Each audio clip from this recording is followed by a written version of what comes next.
नमस्कार. ब्रह्मचैतन्य डिजिटलमध्ये आपले सहर्ष स्वागत करतो.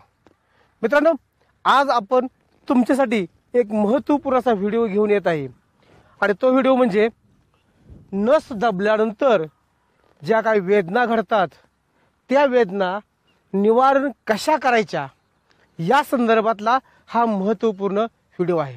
नसा त्यातली एक जरी नस आपली दबली गेली, आता ती दबते कशी हे बी महत्त्वाचं आपल्याला ते बी सांगणं गरजेचं आहे. कारण ज्या वेळेस आपण उभं राहतो पायावरती त्यावेळेस आपण सरळ दोन्ही पायावर उभा राहत नाही.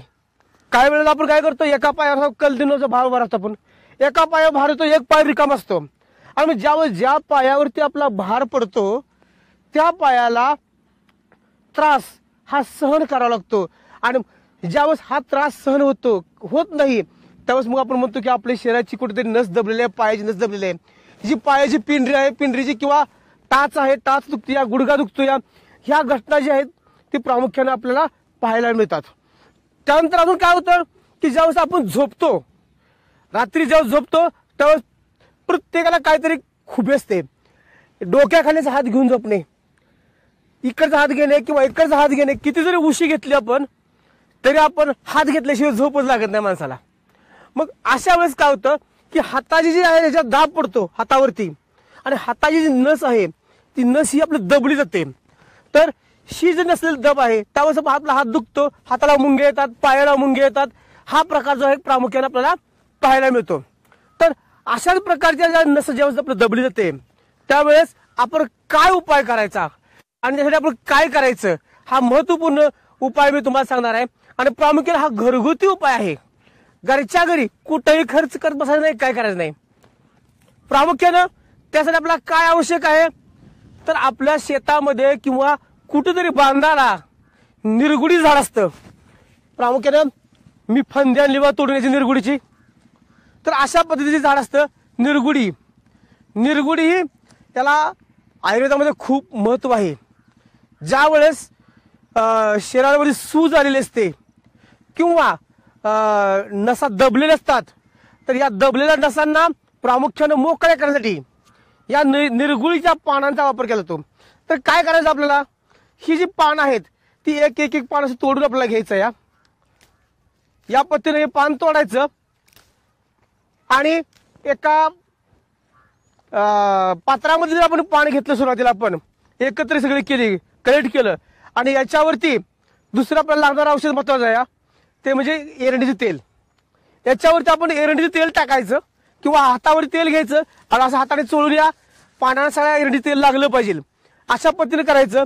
आणि पुढचा प्रयोग काय करायचं आपल्याला, हेच एखाद्या पातेल्यामध्ये पाणी घ्या, ते पाणी गरम करा, त्या पाण्याला चांगल्या रीतीने उकळवा आणि उकळत असताना त्यावरती एक कापडी कापड त्या भांड्यावरती टाका, जेणेकरून ते सुती कापड असावं आणि या सुती कापडावरती ही तेल लावलेले जी पान आहेत ती त्या कापडावरती ठेवा. म्हणजे आपलं जे पातील असतं त्या पातेल्यावरती त्या तोंडावरती कापड बांधायचं आणि त्याच्यावरती पानं टाकायचं. आपल्याला हे पानं टाकल्यानंतर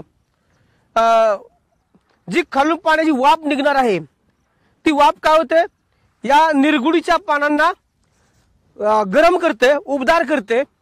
त्याच्यामध्ये जो आयुर्वेदिक आपला घटक आहे एरंडीचं तेल जे आपलं आहे ते एरंडीचं तेल जे आहे ते तेल आणि हा निरगुडी याच्यात औषधी गुणधर्म एकत्र येतो आणि एकत्र गुणधर्म आल्यानंतर आपण काय करतो, ते ज्यावेळेस गरम होतंय त्यावेळेस वाफा बाहेर निघतात आणि वाफा बाहेर निघाल्यानंतर ते वाफा बाहेर निघून जाऊ नये म्हणून त्या फडक्याच्या वरती एखादं झाकण आपण काय ठेवायचं जेणेकरून त्या पाण्याची वाफ बाहेर निघून गेली ना पाहिजे. त्या पाण्याच्या वाफाने ही निरगुडीची पान आहेत ही शिजून निघाली पाहिजेत आणि याला एरंडी तेल आपण लावलेलं असेल. तर अशा पद्धतीनं ही जी पान आहेत ती पाण्याची वाफ नंतर आपण ते जे फडकं बांधलेलं आपलं ते बाहेर काढा गरम गरम असणार आणि जिथं आपल्या नसा दबलेल्या आहेत, जिथं वेदना आपल्याला होतात त्या वेदनावरती काय करा, प्रामुख्यानं समजा आता गुडघा असेल, हा माझा गुडघा आहे, समजा मी रुमाल घेतला, हा या रुमाला मी तुम्हाला दाखवतो. आपण काय केलं, भांड्यावर झाकलेला होता. खालून पाण्याच्या वाफा आल्या. वाफा आल्यानंतर हा रुमाल बी गरम होणार आहे आणि पानंही त्याच्यावर ठेवलेली गरम होणार आहेत. हा गरम झालेली पानं जे आहेत त्या रुमालाची आपल्याला योग्य अशी घडी घाला. समजा आपला इथं पिंडरीची नस दबलेली असेल तर या पिंडरी नसेवरती अशी पट्टी घट्ट बांधा, जेणेकरून आपल्याला सहन होईल. अशा पद्धतीनं हे बांधून ठेवा. एक साधारणतः 2-3 तास जाऊ द्या. तुमच्या ज्या नसा आहेत दबलेल्या त्या पूर्णपणे रिकाम्या होतील. मित्रांनो, दुसरा साधा आणि सोपा पर्याय मी तुम्हाला सांगतोय, तो सुद्धा आपल्या घरात उपलब्ध असतो. त्यासाठी आपल्याला काय आवश्यक आहे तर खाण्याची पानं, जी विडा आपण करतो ना, त्या विड्याची पानं साधारणतः 5 ते 7 पानं आपल्याला गोळा करा घ्या. तर आपल्याला आवश्यक आहे एरंडेल तेल. आता मग सांगितलं मी तुम्हाला, ही एरंडेल तेल. त्यानंतर आपल्याला आवश्यक आहे खसखस. एरंडेल तेल आपल्याला कुठेही मेडिकलमध्ये मिळू शकतं. खसखस किराणा दुकानात मिळू शकते आणि खायचं पान सुद्धा आपल्याला किराणा दुकानात मिळू शकतं किंवा पानपट्टीत आपल्याला मिळू शकतं. आता जो प्रयोग केला आपण त्याच धर्तीवर खाईच्या पानाला किंवा त्याला नागवेल पान सुद्धा म्हटलं जातं बरं का. तर या नागवेल पानाला काय करायचं आहे, एरंडेल तेल लावायचं आहे, त्याच्यावरती खसखस टाकायची आहे. पण खसखशीमध्ये खूप मोठा गुणधर्म आहे की जे खसखस शरीराच्या बंद पडलेल्या नसा सुद्धा सुरू करू शकते. ब्लड सर्क्युलेशन जिथं झालं आपलं किंवा जिथं नस दबलेली आहे तर दबलेली नस रिकामी करण्याची आणि ब्लड सर्क्युलेशन चालू करण्याची काम हे खसखस करू शकते. तर मित्रांनो, जे प्रमाण आता मी पहिल्या प्रयोगामध्ये तुम्हाला सांगितलं त्याच प्रयोगासारखं त्या खाईच्या पानाला आपण काय करा, एरंडेल तेल लावा, त्याच्यावरती खसखस लावा आणि खसखस आणि पानं ज्या पातेल्यामध्ये आपण पाणी गरम करत ठेवलेलं, उकळत ठेवलेलं आहे त्याच्यावरती आपण सुती कापडावरून झाकतोय, आपण पॅक बांधतोय, जेणेकरून वाफा या सुती कापडाला आपल्या लागतील. अशा पद्धतीने आपण ठेवणार आहे. त्यानंतर त्याची वाफ बाहेर जाऊ नये म्हणून आपण काय करतो की त्या पानाच्या वरती एखादी आपण टोपण झाकणार आहोत किंवा एखादी प्लेट आपण झाकणार आहोत. आणि प्लेट झाकल्यामुळे काय होतं की हवा कोंडटली जाईल आणि पानांचा रंग सुद्धा बदलला जाईल. त्या खाण्याच्या पाण्यातील गुणधर्म, खसखसचे गुणधर्म अधिक जो आपला तेल जे आपण लावलेलं आहे तर हे तेल जे आहे याचे गुणधर्म एकत्रित येतील आणि एकत्रित गुणधर्म आल्यानंतर ते जे पान आपण जसे गुंडाळी मगाशी सांगितलं तशा पद्धतीने गुंडाळी करा आणि आपल्या गुडघ्यावरती असेल किंवा हातावरती जिथे तुमच्या हाताची नस दबलेली असेल त्या हातावरती अशी पूर्णपणे घट्ट आवळून बांधा. ही बांधल्यामुळे काय होईल की तुमच्या हाताच्या नसा पूर्णपणे रिकाम्या होतील आणि जिथं ब्लड सर्क्युलेशन तुमचं झालेलं आहे, बंद पडलेलं आहे, जिथं नसा दबलेल्या आहेत त्या नसा तुमच्या चालू होतील. त्यामुळे योग्य ब्लड सर्क्युलेशन आपलं होऊ शकेल आणि जो आपला जो त्रास होतो किंवा हाताला येतात मुंग्या येतात, पायाला मुंग्या येतात, ह्या मुंग्या कायमच्या आपल्या नष्ट होतील. मित्रांनो, हा साधा सोपा उपाय आपण दुसऱ्या तुम्हाला सांगितलाय. तुम्हाला जे योग्य वाटतं ते तुम्ही करू शकता किंवा तुमच्याकडे जे उपलब्ध आहे ते तुम्ही घेऊ शकता. मित्रांनो, नस दबल्यानंतर पुढचा महत्वाचा उपाय आपल्याला काय करायचा, तर त्यासाठी आपल्याला काय आवश्यक आहे, तर आपल्याला त्यासाठी आपल्याला आवश्यक आहे बेदाणा. तर हा जो बेदाणा आहे साधारणतः 8 ते 10 बेदाण्याचे मनुके आपल्याला आवश्यक आहेत.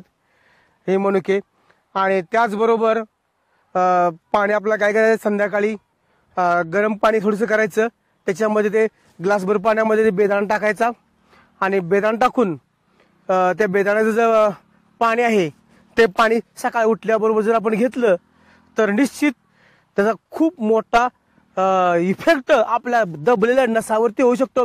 ज्या बंद पडलेल्या नसा आहेत त्या नसा पुन्हा पूर्वत चालू होऊ शकतात. मित्रांनो, पुढचा जो पर्याय आपण आहे तुम्हाला मी सांगत आहे त्यासाठी आपल्याला आवश्यक आहे काय, तर हा तिसरा महत्वाचा पर्याय आहे. त्यासाठी आपल्याला आवश्यक आहे बेदाणा. त्या बेदाण्याला सुका मेवा म्हटलं जातं, किसमिस म्हटलं जातं, तर असे अनेक नावं आहेत याच्यासाठी. हा बेदाणा जो आहे तो आपल्याला सहज आपल्याला किराणा दुकानामध्ये उपलब्ध होऊ शकतो. तो बेदाणा आणल्यानंतर 8 ते 10 साधारणतः मनुके त्याचे आहेत ते आपण काय करायचं, एक ग्लास पाणी घ्यायचं, एक ग्लास पाण्यामध्ये ते मनुके रात्री भिजायला ठेवायचे. सकाळ उठल्याबरोबर उपासपोटी सकाळ सकाळ जर आपण ह्या बेदाण्याचं जे पाणी आहे ते पाणी महत्वाचं, खूप महत्वाचं आहे. ते बेदाण्याचं पाणी आपल्याला प्यायचं आहे. आणि जे बेदाणे आहेत ते बेदाणे सुद्धा चावून चावून खाल्ले तरी चालतील. आता त्याच्याबरोबर अजून आपल्याला काय आवश्यक आहे तर प्रामुख्यानं लिंबू असतं आपल्याला. ह्या लिंबू त्याची जी वरील साल असते ती किसणे साह्याने जर आपण घासली अशी तर बारीक बारीक कण खाली पडलेले असतात. तरी बारीक पडलेले कण जे आहेत याच्यामध्ये खूप औषधी गुणधर्म असतात. प्रामुख्याने लिंबामुळे शरीरातलं युरिक ऍसिड जे आहे ते ऍसिड आपलं पूर्णपणे नष्ट होऊ शकतं. आणि शरीरातले जे विकार आहेत ते विकार सुद्धा आपले नष्ट होऊ शकतात. आता हे जे लिंबाची जे आपण साल आपण घासून काढलेले ती साल आपण काय करणार आहे. साधारणतः छोट्याशा पातेल्यामध्ये आपण ती साल साधारणतः एक ग्लास पाणी जर घेतलं आपण तर एक ग्लास पाण्यामध्ये ती साल 2 लिंबाची साल आपण टाकणार आहे आणि त्याला मंद आचेवरती चांगल्या रीतीने उकळणार आहे. आणि हा मंद आचेवरती उकळल्यानंतर जेव्हा ते आटून आपला अर्धा ग्लास होईल त्यावेळेस ते पाणी जेवणापूर्वी साधारणतः 1 तास अगोदर, समजा आपण सकाळी चहा घेतला असेल, नाश्ता घेतला असेल तर 1 तास नंतर काय करायचं नाही, घ्यायचं नाही औषध. 1 तासानंतर किंवा जेवणापूर्वी 1 तास अगोदर आपल्याला हे लिंबाचं पाणी जे आहे, जे गरम झालेलं पाणी ते थंड करायचं आपण आणि थंड केलेलं पाणी घ्यायचं आहे. त्याच्यामुळे जेवढा आपल्या पेशी दबले नसा आपल्या दबलेल्या आहेत, जिथं रक्ताच्या गाठी तयार होत आहेत, रक्तपुरवठा पुढे जात नाही, हातापायाला मुंगे येतात, हे सर्व गोष्टी काय होतात आपल्या नष्ट होऊन जातात आणि आपला आराम चांगल्या रीतीनं मिळू शकतो. त्याचप्रमाणे अजून आपल्याला आवश्यक काय आहे तर तिळाचं तेल खूप महत्वाचं आहे. या तिळाच्या तेलामध्ये देशी लसूण जर आपण टाकला, तिळाचं तेल आणि देशी लसूण साधारणतः 4-5 कुड्या ज्या असतात देशी लसूणच्या, लाल लसूण असतो आपल्याकडे, तर हा लाल लसूण जर कुड्या ज्या आपण घेतल्या तर हा देशी लसूण त्यात ऍड करून आपण त्याला चांगल्या रीतीनं उकळवलं आणि थंड झाल्यानंतर ते गाळून घेतलं आपण आणि एका बॉटलमध्ये भरून ठेवलं. जिथं आपल्या नसात वेदना होतात, आपल्या पायाला होतील, हाताला वेदना, मानेला होत असतील, कमरेला होत असतील तर त्या ठिकाणी काय करायचं, त्याला मालिश आपल्याला करायची आहे. ही मालिश केल्यानंतर तिथल्या ज्या दबलेल्या नसा आहेत त्या नसा पूर्णपणे रिकाम्या होतील आणि ब्लड सर्क्युलेशन जे आहे आपलं ते चांगल्या रीतीनं होऊ शकेल. त्यामुळे आपल्याला आराम चांगला मिळेल, वेदना त्रासापासून आपण पूर्णपणे दूर होऊ. मित्रांनो, यानंतर पुढचाच आहे साधा सोपा पर्याय आहे आणि ते आपल्याला उपलब्ध होऊ शकतं. आपल्या घरात मोहरी असते, आपण त्या मोहरी जर तेल काढलं किंवा आपण जर बाजारात जरी गेला किंवा मेडिकल जरी गेला, मोहरीचं तेल आपल्याला मिळू शकतं. हे मोहरीचं तेल आणि या मोहरीच्या तेलामध्ये दुसरा लागणारा घटक काय म्हणजे भीमसेन कापूर.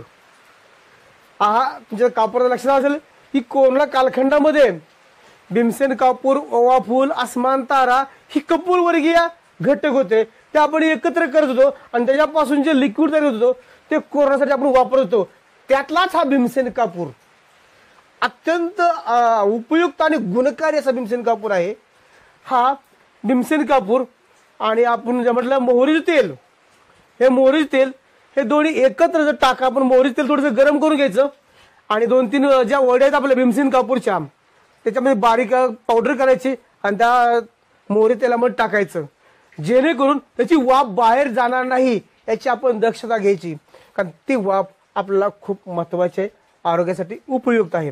आणि ज्या ठिकाणी आपल्या नसा दबलेल्या आहेत त्या ठिकाणी जर आपण मालिश केली तर साधारणतः आपल्या पिंढऱ्या दुखत असतील किंवा हाताच्या शिरा दुखत असतील तर आपण काय करायचं, खालून वरच्या दिशेने म्हणजे अशी मालिश आपल्याला करायची, जेणेकरून ज्या पेशी नसा दबल्या त्या दबलेल्या नसा चालू झाल्या पाहिजेत आणि आपला आराम मिळाला पाहिजे. आणि निश्चित याचा आराम मोहरी तेलाचा आणि भीमसेन कापूरचा खूप छान आपला आराम मिळू शकतो आणि लवकरात लवकर आपण या व्याधीतून मुक्त होऊ शकतो.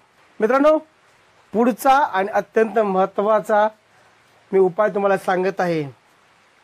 नेहमी आपण आहार विहार हा योग्य असावा, फास्ट फूड पासून आपण दूर राहावं की ज्यामुळे आपल्या शरीरात कोलेस्टेरॉल वाढेल. तर हे वाढल्यानंतर निश्चित आपल्या कुठतरी ज्या नसा आहेत त्या दबल्या जातील आणि त्यामुळे आपल्या शरीरावर त्याचा बॅड इफेक्ट आपल्याला जाणवतो. तर ह्या गोष्टी होऊ नये म्हणून नेहमी आहारामध्ये आपण काही गोष्टी घेतल्या पाहिजेत. तर त्या 3 गोष्टी आहेत. एक तर मी तुम्हाला पूर्वी सांगितलंच, बदाम आहारात असणं गरजेचं आहे किंवा बदामाचं पाणी पिणं गरजेचं आहे. आता याच्यामध्ये अजून काय टाकणार आहे, अंजीर. अंजीर सुद्धा अतिशय चांगला आहे. त्याच्यामुळे रक्त शुद्धीकरण प्रक्रिया चांगल्या रीतीने होऊ शकते, रक्ताभिसरण क्रिया चांगल्या रीतीने होऊ शकते. शरीरातील जे टाकाऊ घटक आहेत ते घटक बाहेर काढण्यासाठी, शरीरातून बाहेर काढण्यासाठी अंजीर खूप मदत करतं. तर अशा पद्धतीने बदाम आणि अंजीर जर आपण भिजू ठेवलं आणि त्याचं पाणी सकाळी आपण घेतलं आणि ते बदाम आणि अंजीरीनंतर खायचं आहे आपल्याला, हे खाल्लं तर त्याचा चांगला परिणाम होऊ शकतो. आता याबरोबर अजून एक आपल्याला महत्वाचं आहे या की आळशी ज्याला म्हणून म्हणतो आपण, जवसापासून बनवलेली चटणी आपण खातो बघा. तर त्यातलं जवस जे आहे त्याला दुसरं नाव आहे आळशी. तर हे जवस जर आपण भाजून ठेवलं आणि जेवण केल्यानंतर सकाळ असेल संध्याकाळ असेल, जर आपण जेवणानंतर 1 चमचा ही आळशी किंवा जवस आपण खाल्लं, चावून जरा खाल्ला पण त्याला, तर चांगल्या रीतीनं त्याला शरीरावरती इफेक्ट करतो आणि शरीरातला जो कोलेस्टेरॉल आहे ते पूर्णपणे नष्ट होईल, पोट साफ होईल, आपलं रक्ताभिसरण चांगल्या रीतीनं होईल आणि दबलेल्या पेशी ज्या आहेत त्या पेशी सुद्धा पूर्ववत होतील. मित्रांनो, हा व्हिडिओ जर आपल्याला आवडला असेल तर लाईक करा, शेअर करा आणि सबस्क्राईब करायला विसरू नका. धन्यवाद.